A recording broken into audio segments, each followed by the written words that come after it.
కూటమి ప్రభుత్వం ఎన్నికలకు ముందు ఇచ్చిన హామీ గత 10 నెలలుగా వాళ్ళు చెప్పిన మాట ప్రకారం అన్ని పథకాలు అయితే సూపర్ 6 పథకాలు ప్రతి ఒక్కటి అమలు 1 by 1 అమలు చేసుకుంటూ, అలాగే ఆ రోజు యువతకి 20 లక్షల ఉద్యోగాలు ఇస్తారని చెప్పారు కాబట్టి ఆ మాట మీద వాళ్ళు నెరవేర్చుకుంటూ ఈరోజు నిన్న చంద్రబాబు నాయుడు గారు పుట్టినరోజు సందర్భంగా ఈ 16,000 చిల్లర ఉద్యోగాల నోటిఫికేషన్ వదిలేరు. అలాగే పోయినసారి కూడా ఏదో ఒక నోటిఫికేషన్ వదిలేరు.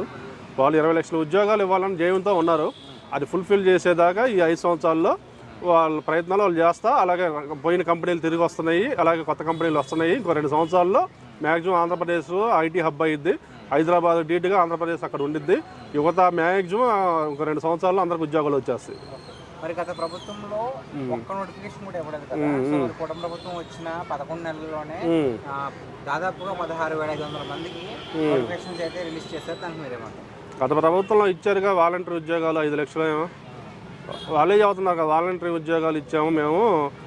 ఇచ్చింది కూడా మా సొంత పార్టీ కార్యకర్తలను వాళ్ళే చెప్పారు పోయినసారి. అవి చెప్తే వాళ్ళు ఇంకేం ఇవ్వలేకపోయింది గవర్నమెంట్లో.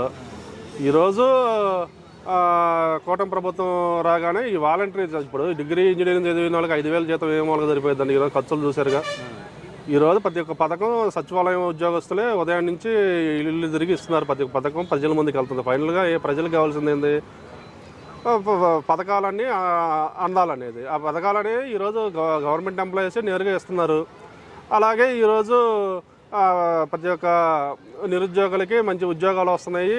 అలాగే చదువుకున్న వాళ్ళకి కానీ మంచి అంటే చదువుకు సంబంధించిన ఉద్యోగాలు వస్తున్నాయి. గతంలో లాగా 5,000 రూపాయల ఉద్యోగాలు ఈరోజు ఎవరికి లేవు. అందరికీ మంచి ఉద్యోగాలే వస్తున్నాయి.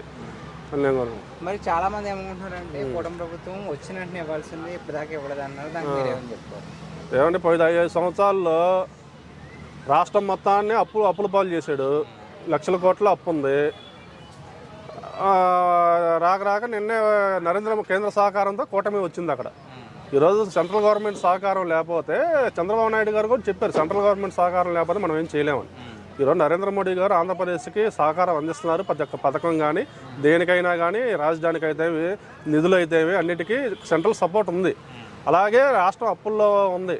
ఒకవైపు అప్పుల్లో ఉన్న రాష్ట్రాన్ని ముందుకు తీసుకొని పోవాలా, అలాగే అభివృద్ధి చేయాలా, సంక్షేమాలు చెప్పిన మాట ప్రకారం సంక్షేమాలు ఇవ్వాలా. ఆ రోజు చంద్రబాబు నాయుడు గారు చెప్పారు రాగానే పింఛను 4,000 ఇస్తానని.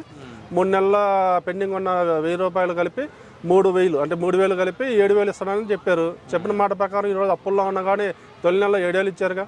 అలాగే కంటిన్యూగా 4,000 ఇస్తున్నారుగా. వికలాంగులకి పోయిన గవర్నమెంట్లో ఏమి ఇచ్చారు? 3,000 ఇచ్చారు. 6,000 ఇస్తున్నారు కదా. పోయిన గవర్నమెంట్లో పింఛన్ ఎంత అని చెప్పారు? రాగానే 3,000 ఇస్తానన్నాడా? ఇచ్చాడా? రాగానే ఇచ్చాడా? ఇవ్వలేదుగా. 250 అని సాగ తీసుకుంటా 5 సంవత్సరాలు ఎల్లగలిపాడు. కూటమి ప్రభుత్వం అప్పుల్లో ఉన్నా కానీ ఆయన చెప్పిన మాట ప్రకారం ఎన్నికల ముందు చెప్పిన మాట ప్రకారం రాగానే 7,000 రూపాయలు ఇచ్చాడు. అలాగే వికలాంగులకు 6,000 ఇస్తున్నాడు. అలాగే కిడ్నీ బాధితులు అయితే ఎవరైతే వాళ్ళకి 10,000 రూపాయలు వస్తున్నాయి. మంచాన ఉన్న వాళ్ళకి 15,000 రూపాయలు ఈరోజు దేశంలో ఎక్కడ లేదు. 15,000 రూపాయలు పెన్షన్ వస్తుంది మంచాన ఉన్న వాళ్ళకి. గ్యాస్ సిలిండర్లు 3 అని చెప్పారు. అవి ఉచితంగా ఇస్తున్నారా లేదా? అలాగే రేపు మేలో ఎంతమంది పిల్లకాయలు ఉంటే అంతమంది పిల్లకాయలకి 15,000 ఇస్తా అన్నారు. మొన్న చెప్పారు మేలో ఇస్తారు. అలాగే రేపు జూన్లో రైతులకు 20,000 అన్నారు. ఆ 20,000 కూడా రేపు జూన్లో ఇస్తారు. ప్రతి ఒక్క చెప్పిన మాట ప్రకారం ప్రతి ఒక్క పథకం ఇచ్చుకుంటూ ఒకవైపు అభివృద్ధి చేసుకుంటూ అక్కడ ప్రభుత్వం ముందుకెళ్తుంది. బాగానే ఉంది. పవన్ కళ్యాణ్ గారు, చంద్రబాబు నాయుడు గారి నాయకత్వంలో కూటమి ప్రభుత్వం ఇంకో 20 సంవత్సరాలు అక్కడ అధికారంలోనే ఉండిద్ది. ఈ మధ్యలో అపోజిషన్ కూడా రాకుండా ఇబ్బంది పడతా ఏడుతున్న కొంతమంది కడుపులో మంట. ఈ రకంగా కూటమి ప్రభుత్వం అభివృద్ధి చేసుకుంటా పథకాలు ఇచ్చుకుంటూ పోతుంటే మళ్ళీ వీళ్ళు రేపు రాబోయే రోజుల్లో 2029లో కూడా వీళ్ళు అధికారంలోకి వస్తారేమో అన్న అసూయతో ఈ రకంగా మాట్లాడుతుంది తప్పితే అక్కడ కూటమి ప్రభుత్వం ఎలా చేస్తున్నది ప్రజలందరికీ తెలుసు. ఈ పక్కన ఇలాంటి కొంతమంది పేటీఎం బ్యాచ్ మాట్లాడే మాటలు మనం పట్టించుకోవాల్సిన అవసరం లేదు.